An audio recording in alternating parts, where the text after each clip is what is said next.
आज का जो टॉपिक है इस पर बात करना बहुत बहुत जरूरी है। अच्छा जी, ऐसा है क्या? घटिया वाहियात और चीप ड्रेसिंग। हमारे जैसे बहुत ज्यादा लोग इस चीज को इग्नोर कर देते हैं। भाई वो कहते हैं कि भाई कपड़े ही तो हैं, कौन सा गंदा काम कर रहे हैं। भाई आप लोगों को आज एक बात बताती हूँ, कड़वी है लेकिन सच है। ये जो पाकिस्तान के इतने बुरे हालात चल रहे हैं ना भाई, इसमें कहीं ना कहीं हम लोगों का बहुत बड़ा हाथ है। हम लोग ही हैं जो पाकिस्तान के इन हालातों को बढ़ा रहे हैं। अब वो कैसे, हर चीज में स्टेप बाय स्टेप क्लियर करती हूँ। भाई देखो, पाकिस्तान में ड्रामों का सिलसिला शुरू हुआ, तब भाई ड्रामे भी अच्छे होते थे और उनमें अदाकार भी अच्छे हुआ करते थे। भाई फिर आहिस्ता आहिस्ता करके सारे ड्रामे खराब होते गए। अब तो भाई शायद किस्मत से कोई ड्रामा अच्छा बन रहा हो। भाई फिर पाकिस्तानी ड्रामों में वाहियात, घटिया और चीप ड्रामा स्टोरीज लाना शुरू हो गए और वो चीज हम लोगों ने बड़ी खुशी से बर्दाश्त की और आजकल हम मजे मजे से ड्रामे देख भी रहे हैं, चाहे जितनी भी बेगैरती उनमें भरी जा रही है। पाकिस्तानी ड्रामा इंडस्ट्री का तो एक अलग टॉपिक है। अभी हम इन पाकिस्तानी अदाकारों की ड्रेसिंग पर वापस आते हैं। पहले भाई ये औरतें अपने सोशल मीडिया अकाउंट्स पर गंदे कपड़े पहनती थी। अब इन लोगों ने आहिस्ता आहिस्ता करके ड्रामों में ये वाहियात ड्रेसिंग लाना शुरू कर दिया। कुछ दिन पहले एक ड्रामे का क्लिप मेरे सामने आया जिसमें एक दुल्हन दिखाई जा रही थी और उसकी ड्रेसिंग आजकल हमारे सोशल मीडिया फैमिली व्लॉगर्स की तरह हो चुकी थी, जैसे वो लोग अपनी शादियों पर पहनते हैं। उस ड्रामे का नाम शायद था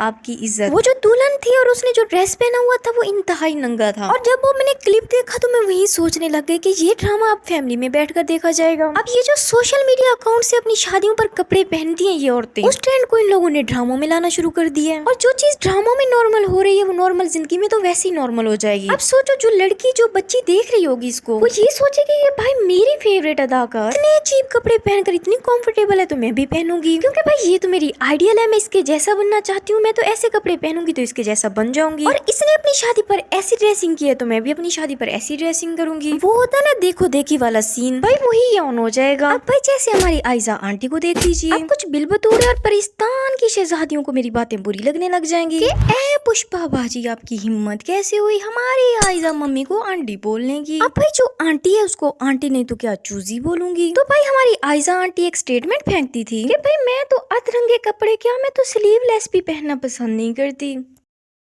क्योंकि भाई ये दानिश को भी पसंद नहीं और मुझे भी पसंद नहीं है। लेकिन आज उसी क्रिकेट की तरह रंग बदलने वाली आयजा आंटी को देखा जाए तो सिर्फ स्लीवलेस नहीं, ऐसे लेस कपड़े पहने हुए हैं जो नाकाबिले बर्दाश्त हैं। वो कहते हैं ना कि बुढ़ी घोड़ी लाल लगाम, भाई वही सीन इस आंटी का भी ऑन हो चुका है। गोरों के मुल्क में जाकर अपने रंग ढंग दिखाना शुरू हो गई है, स्लीवलेस के साथ चीपलेस कपड़े पहनना शुरू हो गई है। जब ये अपना ऐसा चेहरा लेकर लोगों के सामने आई तो इसी के फैंस इसको कमेंट करके कहते हैं कि आंटी आपके बुढ़ापे का नशा ना आपके सर पर सवार हो चुका है। इस तरह के अधनंगे कपड़े पहनकर अपने अंग अंग दिखाकर आपने आयजा आंटी कोई 13 साल की बच्ची नहीं बन जाना। खैर आयजा आंटी लगी रहो, क्योंकि बुढ़ापे की हड्डियां दिखाती रहो। बच्चियों से ज्यादा है कि हमारी इंडस्ट्री की औरतें तो शादी भी इसीलिए नहीं कर रही कि भाई बच्ची ही दिखती रहे। अब जैसे भाई सजल अली को देख लो, भाई उसने शादी करके तोड़ी दी और जितनी वो सादा दिखती थी उतनी है नहीं। अब भाई उसकी ड्रेसिंग देखी जाए तो फर्क ही नहीं समझ में आता कि अंग्रेज है या कोई पाकिस्तानी है। घटिया और वाहियात ड्रेसिंग में ये सजल अली दूसरे नंबर पर है, क्योंकि भाई पहला नंबर तो हमारी अपनी अजीम हानिया आमिर ने ले रखा है। लेकिन भाई सजल अली भी अपना अंग अंग दिखाकर कोशिश पूरी कर रही है कि पहले नंबर पर आ ही जाऊं। अब आप कहेंगे कि मैं झूठ बोल रही हूँ, लेकिन मैं सबूत पहले ही दिखा रही हूँ आपको। आप लोग जरा देखें कि भाई सजल अली को हो क्या गया है। अचानक इतनी वल्गैरिटी, इतनी चीप और इतना घटिया, पता नहीं हमारी आंटी सजल अली को क्या हो चुका है। शायद मुझे लगता है कि इनकी उम्रें ढल रही है और इनको प्रोजेक्ट नहीं मिल रहे, इसलिए भाई इन लोगों ने ये रास्ता चुन लिया है। चलो भाई सजल अली और आयजा खान तो जब इनके बुढ़ापे का नशा इनके सर पर सवार होता है तब ऐसी ड्रेसिंग करती है, लेकिन पाकिस्तान के सबसे ज्यादा फॉलोअर रखने वाली हानिया आमिर तो डेली ऐसे कपड़े पहनती है। लेकिन भाई इसको तो कोई रोकने वाला है नहीं। और भाई रोकेगा कौन? जो रोकने वाले हैं वो तो इसको देखते हैं, पसंद करते हैं और सपोर्ट करते हैं। ये बढ़ चढ़कर बेगैरतियां करते हैं और बेगैरत इसको सपोर्ट करते हैं। इसकी एक शदीद गंदी पिक्चर आती है, नीचे ठर्किस्तान के लोगों के कमेंट्स आए होते हैं, हानिया आप कितनी क्यूट हैं, प्यारी हैं, हमारी ईद हो गई, चांद, ये वो। अगले बंदे को ये लोग मोटिवेशन देते हैं कि तुम कितना अच्छा कपड़ा पहनती हो, तुम कितनी खूबसूरत दिखती हो। ये आवाम अगले बंदे को हवाओं में उड़ा देती है, चाहे वो लग कचरे में पड़ा हुआ शापर क्यों न रहा हो। अब जैसे भाई हमारी चिब्बा हिब्बा बुखारी को देख लो। अब भाई देखो ये आंटी अभी भी मेन लीड कर रही हैं, और वो क्यों कर रही है भाई ऐसी चीप ड्रेसिंग पहनकर। इसने कोई ना कोई ड्रामा मार्केट में छोड़ देना और उसको प्रमोट करने के लिए इतने नामुनासिब कपड़े पहनना जिसे देखकर ही शर्म आने लग जाए। इसको पता है कि भाई ऐसी हरकतें करूंगी तभी मेरे ड्रामे को प्रमोशन मिलने वाली है। ये जो वीडियोस और पिक्चर्स आपको शो हो रही है ये आजकल की है। भाई ये औरतें पिछले दिन से अगले दिन नई वल्गैरिटी लेकर आ जाती हैं। अब कुछ लोग कहते हैं कि भाई इस इंडस्ट्री में सिर्फ सारा खान ही बहुत ही अच्छी है। भाई सारा खान कैसे अच्छी है? मुझे कोई एक वजह बता दो आप लोग। क्या ये औरत भाई हिजाब करके ड्रामे बनाती है? क्या ये जो ड्रामा बनाती है सिर्फ औरतों के साथ बनाती है, उसमें कोई मर्द नहीं होता? क्या जब भी इसको आप देखते हैं इसके सर पर दुपट्टा होता है? लोग इसको इसलिए पसंद करते हैं क्योंकि ये फुल कवर कपड़े पहनती है। जरा आप लोग ये वीडियो देखें, ये क्या है? अच्छा भाई, कभी स्लीवलेस कपड़े पहन लेना, अपना पीछा दिखा देना, ये नॉर्मल है। हाँ तो भाई जब आप लोगों ने इस चीज को नॉर्मल कर ही लिया है तो अच्छी एक्टर हो सकती है ये भी। अब रमशा खान ने भी अच्छा खासा नाचा टापा करने के बाद, नुमाइश करने के बाद, हर तरह की बेगैरती करने के बाद खुद को छुपा लिया, और ये सब इसने खुशहाल खान के साथ शादी करने के बाद किया है। भाई लोग तो इनकी एक झलक देखने के लिए बेताब है। वो कहते हैं कि भाई खुशहाल के लिए इसने इंडस्ट्री छोड़ दी, हम लोगों को छोड़ दिया। तो भाई मुझे लगता है कि ये वो गंदगी है जिसको छोड़ा नहीं जा सकता। अब मैं आप लोगों को जरा बता दूं कि रमशा खान आप लोगों को बहुत जल्दी देखने को मिल जाएगी। अगर भाई उसने वाकई इस चीज को छोड़ना होता तो उसके अकाउंट अभी क्यों घूम रहे हैं? अब भाई उसकी बहन की शादी हुई है लेकिन लोग उसे ढूंढ रहे थे, उसकी बहन तो उससे भी 2 हाथ आगे निकली है। इसकी शादी देखने के बाद तो ऐसा लगता ही नहीं था कि ये किसी मुसलमान की शादी है। भाई वेस्ट का कल्चर घूम रहा था और अंग्रेजों की शादी लग रही थी। अगर वाकई रमशा खान ने इस इंडस्ट्री को छोड़ दिया तो ये अच्छी बात है। बाकी भाई अगर इनकी पुरानी हरकतों को देखा जाए तो लगता तो नहीं है इसने सोशल मीडिया छोड़ा होगा। अब देखो इंडियन एक्ट्रेस प्रियंका चोपड़ा ने 7 साल बाद अपनी शादी की वीडियो को अपलोड किया है, लेकिन भाई देखो उसने प्राइवेट नहीं रखा, कभी न कभी अपलोड कर ही दिया, वरना लोगों को तो इसकी शादी का याद ही नहीं था। अब भाई देखो हर चीज सबूतों के साथ दिखाने के बाद भी कुछ जरूरत से ज्यादा चाहे लोग कहेंगे कि उनकी लाइफ है, उनकी ड्रेसिंग है, उनकी मर्जी है। अगर वो वल्गर ड्रेसिंग कर रहे हैं तो उनकी अपनी मर्जी है, हमें क्या है। अब देखो भाई जो आज की जनरेशन चल रही है ना, उस पर इस चीज का बहुत ज्यादा असर पड़ता है। जो आज की जनरेशन है वो ये देखती है कि सामने वाले से मुझे अच्छा दिखना है, इससे कुछ बड़ा करना है, और आपको पता नहीं है कि जो इंसान है वो दूसरे इंसान की कॉपी करना चाहता है। अब जैसे देखो कि हॉलीवुड से इंस्पायर है बॉलीवुड, बॉलीवुड हॉलीवुड को कॉपी करता है, और जो हमारी एक्ट्रेस है लॉलीवुड, वो बॉलीवुड और हॉलीवुड दोनों से इंस्पायर है। जो हमारी टिकटॉकर्स हैं, फैमिली व्लॉगर्स हैं, भाई वो लॉलीवुड, बॉलीवुड और हॉलीवुड तीनों से इंस्पायर हैं। और ये टटी टॉकर्स और फैमिली व्लॉगर्स इनसे 2 हाथ आगे निकलना चाहते हैं और कोई नया नमूना पेश कर देते हैं। ये सारे एक दूसरे को कॉपी करने में, आगे निकलने में इन चीजों को प्रमोट कर रहे हैं और ज्यादा से ज्यादा नॉर्मल करने की कोशिश कर रहे हैं। जो हमारी यूथ है जो इनको आइडियल समझती है, इनको देखती है, वो भाई इनको कॉपी कर रही है। भाई जब छोटी छोटी चीजें नॉर्मल होने लग जाए तो बेहिजा यहीं से जन्म लेती है। अरे बस कर भाई,